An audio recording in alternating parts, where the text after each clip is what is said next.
আহ, আজি আমি আপোনালোকৰ সংবাদ মাধ্যমৰ জৰিয়তে আচলতে অসম চৰকাৰৰ যিসমূহ বিভাগ বা যিসমূহ তেওঁলোকৰ চৰকাৰী আঁচনিবিলাক চলি আছে তাৰে মাজতে আমি কিছু সংখ্যক সংবাদ মাধ্যমো দেখা পালো বিগত বিভিন্ন সংবাদ মাধ্যম চৰ্চাত আহ, দেখা পাইছো আমি যে অসম চৰকাৰৰ দুগ্ধ বিভাগৰ যি ৰাজসাহায্যৰ ক্ষেত্ৰত আমি বিশেষকৈ অসমৰ দুগৰাকী মন্ত্ৰীৰ পত্নীৰ নাম সাঙুৰ খাইছে বুলি আমি সংবাদ মাধ্যমত যদি গম পাই আমি আপোনালোকৰ যদি অসমৰ মাধ্যম অসমৰ জনসাধাৰণৰ লগতে মুখ্যমন্ত্ৰীক দৃষ্টি গোচৰ কৰিব বিচাৰিছো আচলতে যে ভয়াৱহ নিবনুৱা সমস্যাই অসমখন জৰ্জৰিত হৈ থকা অৱস্থাতে কেনেধৰণে মন্ত্ৰীৰ পত্নীয়ে ৰাজসাহায্য পাবলৈ সক্ষম হয় আৰু বিগত বিগত দিনবিলাকত আমি দেখা পোৱা নাই যে দুগ্ধ ফাৰ্মৰ নামত 50 লাখকৈ টকা নিবনুৱা যুৱকসকলে বা যিসমূহ দুগ্ধ ফাৰ্ম তেওঁলোকে যি জীৱন জীৱিকা নিৰ্বাহ কৰি আছে তেওঁলোকে 50 লাখকৈ টকা তেনেদৰে ৰাজসাহায্য পাইছে বুলি আমাৰ আজিলৈকে দৃষ্টিগোচৰ হোৱা নাই। সেই গতিকে আমি মুখ্যমন্ত্ৰী ডাঙৰীয়াই কিন্তু এটা কথা কৈছিল যে অসমৰ যিখন চৰকাৰ গঠন কৰিছে বিজেপি নেতৃত্বাধীন চৰকাৰখনত তেওঁলোকে ৰাজসাহায্য দি আৰু আঁচনিৰ নামতহে যে তেওঁলোকে চৰকাৰ গঠন কৰিছে আৰু তেওঁ মুখ্যমন্ত্ৰী হৈছে সেই কথাটো তেওঁ অৱগত কৰিছিল। কিন্তু আমি ক'ব বিচাৰো যে যিগৰাকী জয়ন্ত মল্ল বৰুৱাৰ যিগৰাকী পত্নী শ্ৰীমতী জুলি ডেকা বৰুৱাৰ আৰু সিদ্ধাৰ্থ ভট্টাচাৰ্যৰ ডাঙৰীয়া যিগৰাকী পত্নী শ্ৰীমতী মনালিছা ভট্টাচাৰ্য তেখেতৰ আমি যদি সম্পত্তি আমি যি বিগত যোৱা নিৰ্বাচনৰ আগমুহূৰ্তত যি তালিকা প্ৰদান কৰিছিল জয়ন্ত মল্ল বৰুৱাৰ যিগৰাকী তেখেতৰ পত্নী তেখেতৰ প্ৰায় 4,92,00,000 টকাৰ মানে সম্পত্তি তেওঁ আছে। 4,92,00,000 টকাৰ সম্পত্তি থকা এগৰাকী মহিলাৰ কেনেধৰণে ৰাজসাহায্য পায় এইটো কিন্তু আপুনি বিচাৰ্যজনক বিষয় আৰু অসমৰ ৰাইজৰ আচলতে আমি জানিবলগীয়া প্ৰশ্ন। সেই গতিকে আমি ক'ব বিচাৰিছো যে আজি যিসমূহ আজি টেট শিক্ষকে হওক বা যিসমূহ আজি ঠিকাদাৰী আমাৰ থলুৱা ঠিকাদাৰসকলে বিল পোৱা নাই বা শিক্ষকসকলে দৰমহাত টকা পোৱা নাই মুখ্যমন্ত্ৰী ডাঙৰীয়াৰ ভাষ্যত আমি সেইদিনা শুনা পালো যে মন্ত্ৰিত্ব যোৱাৰ পিছত তেখেতসকলে কি কৰিব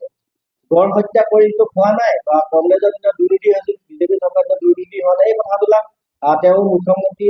আসনৰ পৰা যিসমূহ বক্তব্য আগবঢ়াইছে আমি ভাবো যে অসমৰ ৰাইজে এনেধৰণৰ মুখ্যমন্ত্ৰীক আশা কৰা নাছিল। আচলতে মুখ্যমন্ত্ৰী এগৰাকীয়ে অসমৰ প্ৰতিজন ব্যক্তিৰ কথা চিন্তা কৰিব লাগিব। তেখেতে চিন্তা কৰিছে তেওঁ অকল মন্ত্ৰী আৰু তেখেতৰ বিধায়কসকলৰ কথা চিন্তা কৰিছে বুলি আমাৰ অনুভৱ হৈছে। সেই গতিকে জাতীয় জনগোষ্ঠী ঐক্য মঞ্চে আমি এনেধৰণৰ মুখ্যমন্ত্ৰীৰ পৰা আশা কৰা নাছিলো যে অসমত বসবাস কৰা প্ৰতিজন মানুহৰ হিতাধিকাৰী আঁচনিৰ নামত তেওঁ আঁচনি প্ৰস্তুত কৰিব কিন্তু প্ৰকৃত হিতাধাৰীক তেওঁ আঁচনিৰ পৰা নাম কৰ্তন কৰিব আৰু তেওঁৰ যিসমূহ মন্ত্ৰী বিধায়ক আছে তেখেতসকলৰ ঘৰুৱা বা ৰিলেশ্যনৰ যিসমূহ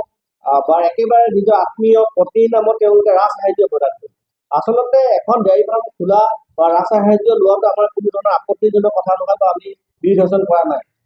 আমি আচলতে বিৰোধাচৰণ কৰিছো মন্ত্ৰীৰ পত্নী যি 5 কোটি টকাৰ তেখেতৰ প্ৰপাৰ্টি আছে আমি গম পোৱা তেখেতৰ এখন স্কৰ্পিঅ আছে এখন JCB আছে ইমান প্ৰতিপত্তি থকা এগৰাকী মহিলাই কেনেধৰণে ৰাজসাহায্য পায় সেই আমাৰ অসমৰ ৰাইজলৈ প্ৰশ্ন আমি এৰিছো যে এনেধৰণৰ যদি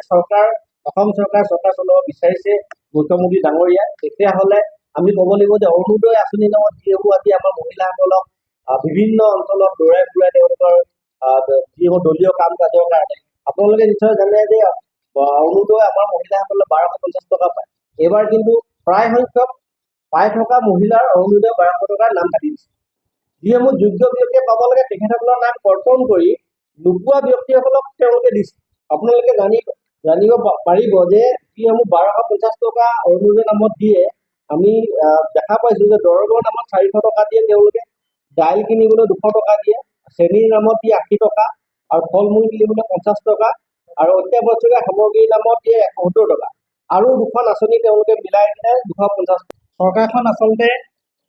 কেনেদৰে চলিছে আচলতে সকলোৱে অৱগত আৰু বৰ্তমান সময়ত অসমত যিহেতু নেকি আপোনালোকে নিজেই সংবাদ মাধ্যমৰ জৰিয়তে সবিস্তাৰে প্ৰকাশ কৰাৰ পিছত আমি আচলতে আমাৰ চকু কপালত উঠিছে হয়তো অসমৰ ৰাইজৰ চকু কপালত উঠিব। বৰ্তমান সময়ত মন্ত্ৰী ঘৰ চলিবলৈ 50 লাখকৈ টকা দিয়া হয় আৰু জনতা ঘৰ চলিবলৈ মানে সৰ্বসাধাৰণ ৰাইজৰ আঁচনিৰ নামত 1250 টকা।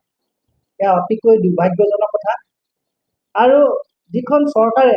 নিবনুৱা সংস্থাপনৰ কথা কয় বৰ্তমান সময়ত তেখেতলোকে আচলতে নিবনুৱা সংস্থাপন কেনেদৰে কৰিছে আপোনালোকে হয়তো আজি আমি সংবাদ মাধ্যমৰ জৰিয়তে অসমৰ ৰাইজক ক'ব বিচাৰিছে আচলতে নিবনুৱা সংস্থাপন হৈছে নে মন্ত্ৰী ঘৰৰ সংস্থাপন হৈছে আপোনালোকে নিশ্চয়